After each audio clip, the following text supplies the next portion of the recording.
ఇప్పుడు సత్య శ్రీ సత్య ఆ అమ్మాయిని అడిగినట్టున్నావు కదా క్వశ్చన్.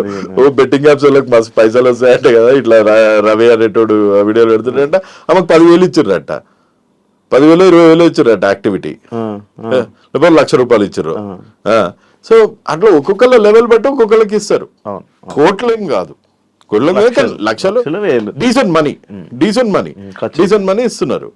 కానీ పెద్ద పెద్దోళ్ళని పట్టుకోవాలి కదా, మంచు లక్ష్మి గారిని పట్టుకోవాలా, అల్లు అరవింద్ ని పట్టుకోవాలా, సోను సూద్ ని పట్టుకోవాలా, వాళ్ళందరిని వదిలేసి బచాల మీద వెనకాల ఆపియాలి కదా, యాప్ ఆపాలా. పరీ మ్యాచ్ 1x బెట్టు, 2x బెట్టు, 3x బెట్టు, ఇండ్ బెట్టు, డఫా బెట్టు, లోటస్ 360, 460, 560. ఒకప్పుడు ఈ యాప్స్ మన తెలంగాణ ఆంధ్రాలో ఓపెన్ అయ్యేవి కాదు, మనీ కాకపోతే ఏం చేస్తున్నారంటే ఇప్పుడు ఈ బెట్టింగ్ యాప్స్ అన్ని ఇక్కడ ఇండియన్ రిజిస్టర్డ్ కాదు,